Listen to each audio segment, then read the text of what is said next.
새침하게 흐린 품이 눈이 올 듯하더니 눈은 아니 오고 얼다가만 비가 추적추적 내리는 날이었다.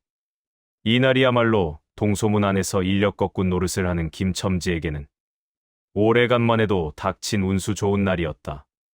문 안에 들어간답시는 앞집 마나님을 전찻길까지 모셔다 드린 것을 비로소로 행여나 손님이 있을까 하고 정류장에서 어정어정하며 내리는 사람 하나하나에게 거의 비는 듯한 눈결을 보내고 있다가 마침내 교원인 듯한 양복쟁이를 동광학교까지 태워다 주기로 되었다. 첫 번에 30전, 둘째 번에 50전. 아침 대바람에 그리 흉치 않은 일이었다. 그야말로 재수가 옴붙어서 근 열흘 동안 돈 구경도 못한 김첨지는 10전짜리 백동화 서푼 또는 5푼이 찰깍하고 손바닥에 떨어질 채 거의 눈물을 흘릴 만큼 기뻤었다. 더구나 이날 이때에 이 80전이라는 돈이 그에게 얼마나 유용한지 몰랐다. 컬컬한 목에 모주 한 잔도 적실 수 있거니와 그보다도 앓는 아내에게 설렁탕 한 그릇도 사다 줄 수 있습니다. 그의 아내가 기침으로 쿨룩거리기는 벌써 달포가 넘었다. 조밥도 군기를 먹다시피 하는 형편이니 물론 약 한 첩 써본 일이 없다. 구태여 쓰려면 못 쓸 바도 아니로되 그는 병이란 놈에게 약을 주어 보내면 재미를 붙여서 자꾸 온다는 자기의 신조에 어디까지 충실하였다. 따라서 의사에게 보인 적이 없으니 무슨 병인지는 알 수 없으되 반드시 누워가지고 일어나기는 새로 뭐로도 못 눕는 걸 보면 중증은 중증인 듯 병이 이대도록 심해지기는 열흘 전에 조밥을 먹고 체한 때문이다. 그때도 김첨지가 오래간만에 돈을 얻어서 좁쌀 한 대와 10전짜리 나무 한 단을 사다 주었더니 김첨지의 말에 의지하면 그 오라질년이 천방지축으로 냄비에 대고 끓였다.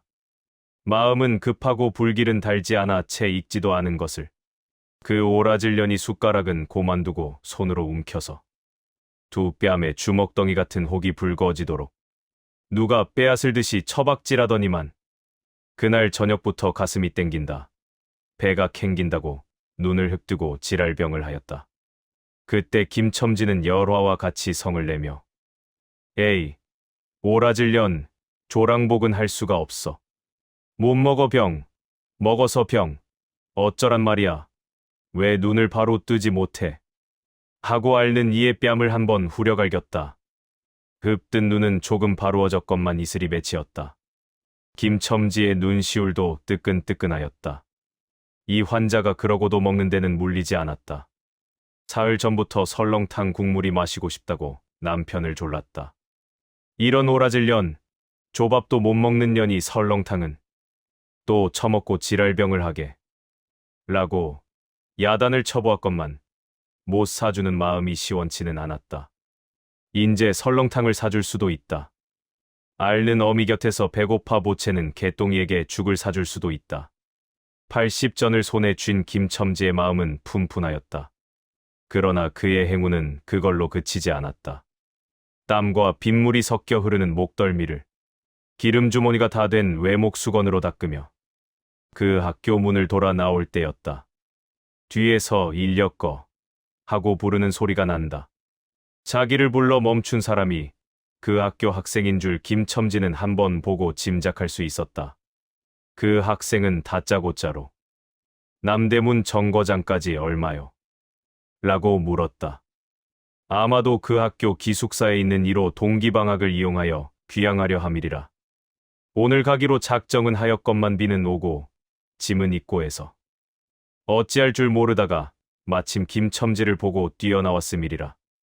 그렇지 않으면 왜 구두를 채 신지 못해서 질질 끌고 비록 고구라 양복일망정 노박이로 비를 맞으며 김첨지를 뒤쫓아 나왔으랴. 남대문 정거장까지 말씀입니까? 하고 김첨지는 잠깐 주저하였다. 그는 이 우중에 우장도 없이 그 먼 곳을 철벅거리고 가기가 싫었음일까? 처음 것 둘째 것으로 고만 만족하였음일까? 아니다. 결코 아니다. 이상하게도 꼬리를 맞물고 덤비는 이 행운 앞에 조금 겁이 났습니다. 그리고 집을 나올 제 아내의 부탁이 마음에 캥기었다. 앞집 마나님한테서 부르러 왔을 채 병이는 뼈만 남은 얼굴에 유일의 샘물 같은 유달리 크고 움푹한 눈에 애걸하는 빛을 띄우며 오늘은 나가지 말아요. 제발 덕분에 집에 붙어 있어요. 내가 이렇게 아픈데. 라고 목이 소리같이 중얼거리고 숨을 걸그렁걸그렁하였다. 그때 김첨지는 대수롭지 않은 듯이 아따, 젠장 맞을 년, 별 빌어먹을 소리를 다 하네. 맞붙들고 앉았으면 누가 먹여 살릴 줄 알아. 하고 훌쩍 뛰어나오려니까 환자는 붙잡을 듯이 팔을 내저으며 나가지 말라도 그래. 그러다 내가 죽기밖에 더 하겠어. 에이, 젠장 맞을. 또 그 소리. 왜 못 먹어서 죽는다는 소리는 안 하고. 늘 죽는 소리만 하니 원. 하고 뛰어나온 뒤로 문을 탁 들어닫아 버렸다. 그랬건만 이상스럽게도 아내의 말이 하나도 잊히지 않았다. 그러나 저게 모두 병자의 투정이라니까. 하고 애써 머리를 흔들었다. 제법 땀이 흐르더니 이윽고 무거운 것이 떨어지는 소리가 나며 김첨지의 인력거가 멈칫하였다. 이놈의 인력거가 왜 이럴까? 하고 김첨지는 따는 화를 냈으나 속으로는 상이나 썼으면 싶었다. 왜 이러나? 가만히 있거라. 그리고는 인력거를 방금 나온 곳을 향해 돌려 세웠다. 인력거는 조금 전에 세우라는 거나 하지. 무어 그리 어려운 집이라도 되려나. 학생은 안심을 시키려는 듯이 빙글빙글 웃으면서 왜 이러나? 여기선 또 뭘 하자는 건가? 그러나 김첨지는 지금 아내의 말이 다시 생각나서 무슨 핑계를 대고서라도 집으로 돌아가고만 싶었다. 가다 말고 왜 이러? 학생은 조금 언짢은 낯빛을 보이며 물었다. 그 눈치를 본 김첨지는 그 학생의 부르는 값에 따를 생각은 아니지만 1원만 주셔요. 하고 눈을 딱 감았다. 뭐? 1원. 남대문 정거장까지. 학생은 크게 놀랐으나 곧밖에 굵게 내리는 비를 한번 쳐다보고 마침내 1원 50전에 합의가 되었다. 아따 이 비에 우장도 없이 1원 50전에 남대문 정거장까지 가잔 말이오? 집에서 가만히 놀아도 사람이 급한 줄 알고 강청하잖나. 버릇없이 의뢰 이게 뭐야. 김첨지의 헛기침 소리에 학생은 다시 화를 풀고 이런 날엔 평시에 고비나 받아야 쓰겠군. 하며 치맛자락으로 이마의 빗방울을 훔친다. 김첨지는 성긴 이를 드러내어 희죽 웃고 내쳐 달리기 시작하였다. 한참을 내쳐 달리다가 김첨지는 갑자기 뛰기를 멈추고 가슴을 두 손으로 움켜쥐며 아까부터 억지로 참았던 기침을 한바탕 쏟아냈다. 바로 그 순간이었다. 소리라기보다는 예감 같은 것이 그의 뇌리를 스쳤다. 나가지 말라도 그래. 그러다 내가 죽기밖에 더 하겠어. 이런 젠장 맞을 년. 이 말이 저도 모르는 새에 제 입에서 새어나오더니 김첨지는 인력거를 쥔 채길 한복판에 엉거주춤 멈춰 있지 않은가. 예. 하고 김첨지는 또다시 다름질하였다. 집이 차차 멀어 갈수록 김첨지의 걸음에는 다시금 신이 나기 시작하였다. 다리를 제게 놀려야만 쉴 새 없이 자기의 머리에 떠오르는 모든 근심과 걱정을 잊을 듯이 정거장까지 끌어다 주고 그 깜짝 놀란 1원 50전을 정말 제 손에 쥐매 제 말 맞다나 신비나 되는 길을 비를 맞아가며 질퍽거리고 온 생각은 아니하고 거저나 얻은 듯이 고마웠다. 졸부나 된 듯이 기뻤다. 제 자식벌밖에 안 되는 어린 손님에게 몇 번 허리를 굽히며 안녕히 다녀옵시오. 라고 깍듯이 재우쳤다. 그러나 빈 인력거를 털털거리며 이 우중에 돌아갈 일이 꿈밖이었다. 노동으로 하여 흐른 땀이 식어지자 굶주린 창자에서 물 흐르는 옷에서 어슬어슬 한기가 솟아나기 비롯하며 1원 50전이란 돈이 얼마나 괜찮고 괴로운 것인 줄 절리 느꼈다. 정거장을 떠나는 그의 발길은 힘 하나 없었다. 온몸이 옹송그려지며 당장 그 자리에 엎어져 못 일어날 것 같았다. 젠장 맞을 것. 이 비를 맞으며 빈 인력거를 털털거리고 도라를 간담. 이런 빌어먹을 제 할미를 붙을 비가 왜 남의 상판을 딱딱 때려. 그는 몹시 화증을 내며 누구에게 반항이나 하는 듯이 개걸거렸다. 그럴 즈음에 그의 머리엔 또 새로운 광명이 비쳤나니 그것은 이러고 갈 게 아니라 이 근처를 빙빙 돌며 차 오기를 기다리면 또 손님을 태우게 될는지도 몰라란 생각이었다. 오늘 운수가 괴상하게도 좋으니까 그런 요행이 또 한 번 없으리라고 누가 보증하랴.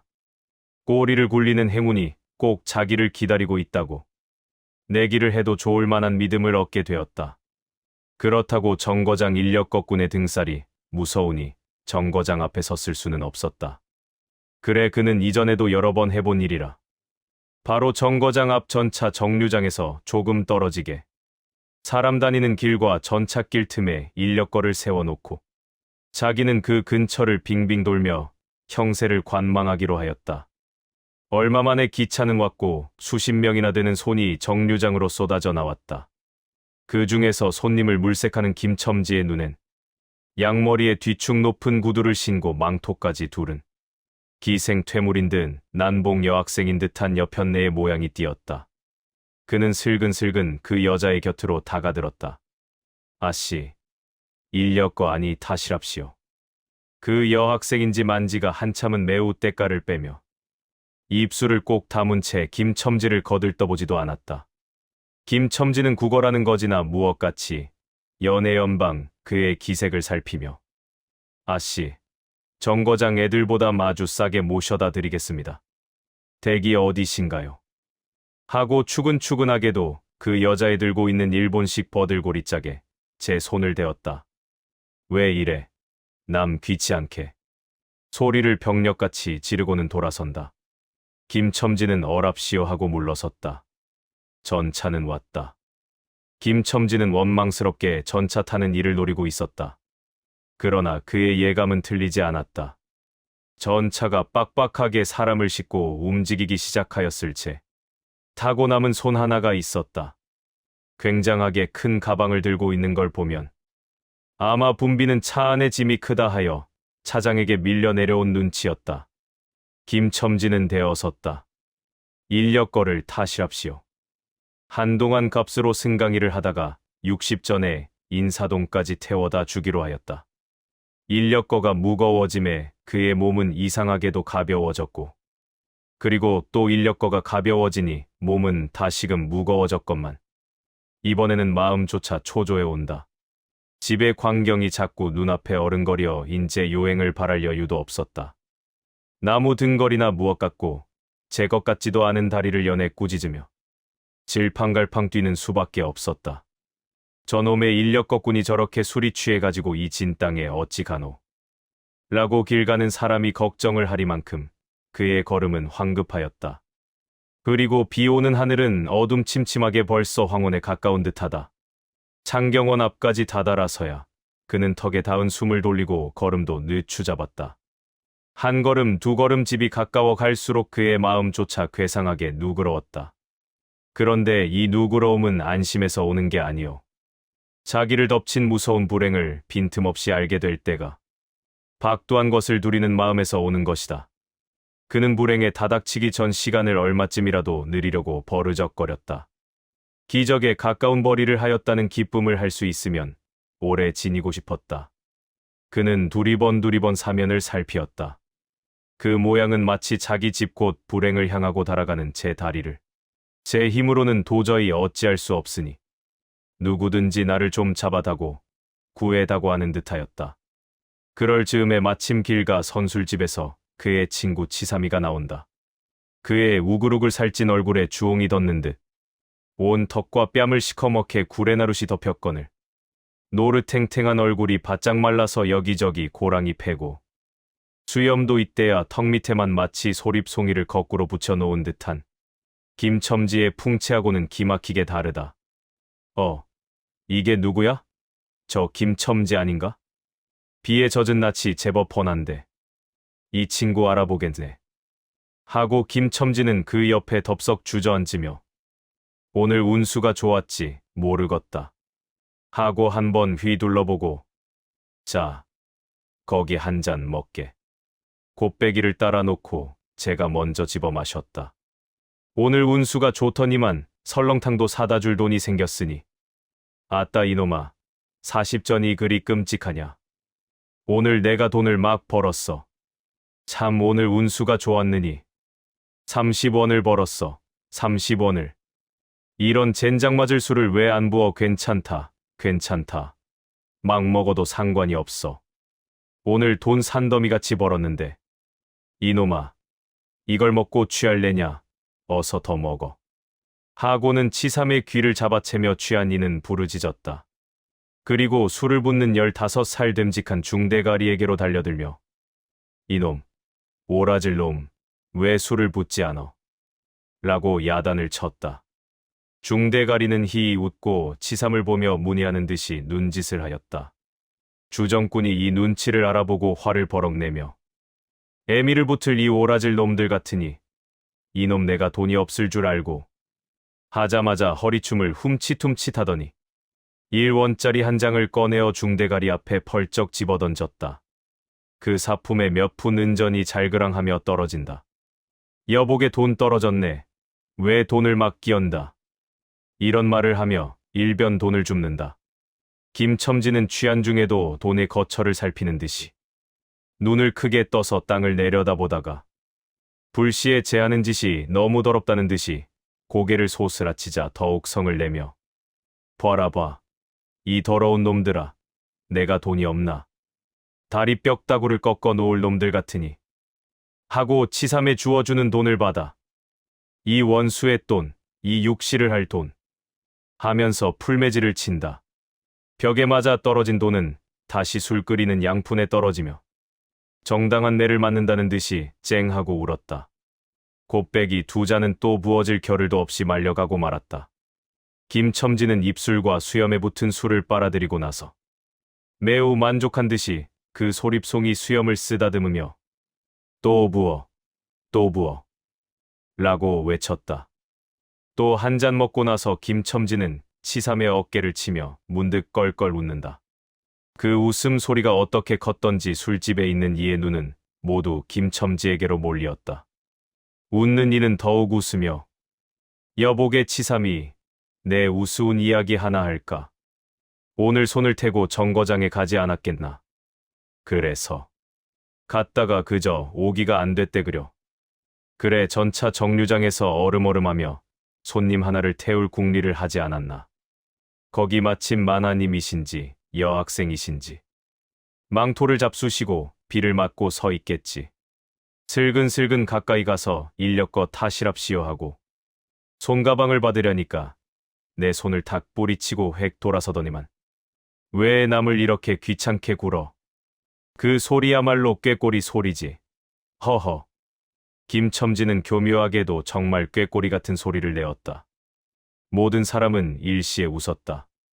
빌어먹을 깍쟁이 같은 년, 누가 저를 어쩌나. 왜 남을 귀찮게 굴어. 어이구 소리가 처신도 없지. 허허. 웃음 소리들은 높아졌다. 그러나 그 웃음 소리들이 사라지기 전에 김첨지는 훌쩍훌쩍 울기 시작하였다. 치삼은 어이없이 주정뱅이를 바라보며 금방 웃고 지랄을 하더니 우는 건 또 무슨 일인가. 김첨지는 연애 코를 들이마시며 우리 마누라가 죽었다네. 뭐, 마누라가 죽다니 언제?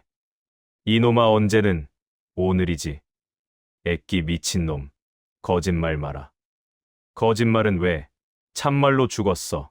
참말로. 마누라 시체를 집에 뻗을쳐 놓고 내가 술을 먹다니. 내가 죽일 놈이야. 죽일 놈이야. 하고 김첨지는 엉엉 소리를 내어 운다.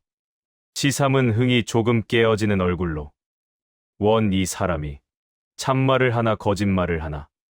그러면 집으로 가세. 가. 하고 우는 이의 팔을 잡아당기었다. 치삼의 끄는 손을 뿌리치더니 김첨지는 눈물이 글썽글썽한 눈으로 싱그레 웃는다. 죽기는 누가 죽어. 하고 득이가 양양. 죽기는 왜 죽어. 생때같이 살아만 있단다. 그 오라질 년이 밥을 죽이지. 인제 나한테 속았다. 하고 어린애 모양으로 손뼉을 치며 웃는다. 이 사람이 정말 미쳤단 말인가. 나도 아주 멋내가 앓는단 말은 들었는데. 하고 치삼이도 어느 불안을 느끼는 듯이 김첨지에게 또 돌아가라고 권하였다. 안 죽었어. 안 죽었대도 그래. 김첨지는 화증을 내며 확신 있게 소리를 질렀으되 그 소리엔 안 죽은 것을 믿으려고 애쓰는 가락이 있었다. 기어이 일원 어치를 채워서 곱배기 한 잔씩 더 먹고 나왔다. 굳은 비는 의연히 추적추적 내린다. 김첨지는 취중에도 설렁탕집을 찾아가지고 곰탕 한 그릇을 사가지고 집으로 돌아갔다. 집에 들어서며 마누라 마누라 하고 불렀으나 대답이 없다. 이상한 불길이 김첨지의 가슴을 누르다 눌러온다. 아내가 있는 방문을 열었다. 방 안에서는 나오는 찬 기운, 묵은 냄새에 코를 막으며 들어갔다. 어두운 구석에서 우는 개똥이를 한 손으로 안아들고 그는 옆에 누운 아내를 들여다보았다. 이것 봐. 아무 말이 없네. 이년아, 죽었단 말이냐? 왜 말이 없어? 또 대답이 없네. 정말 죽었나, 아버이? 이러다가 누운 이의 흰 창을 덮은 위로 치뜬 눈을 알아보자마자 이 눈깔, 왜 나를 바라보지 못하고 천장만 보느냐? 하는 말 끝엔 목이 메었다. 그러자 산 사람의 눈에서 떨어진 달개의 똥 같은 눈물이 죽은 이의 뻣뻣한 얼굴을 어룽어룽 적시었다. 문득 김첨지는 미친 듯이 제 얼굴을 죽은 이의 얼굴에 한 대 비비대며 중얼거렸다. 설렁탕을 사다 놓았는데 왜 먹지를 못하니? 괴상하게도 오늘은 운수가 좋더니만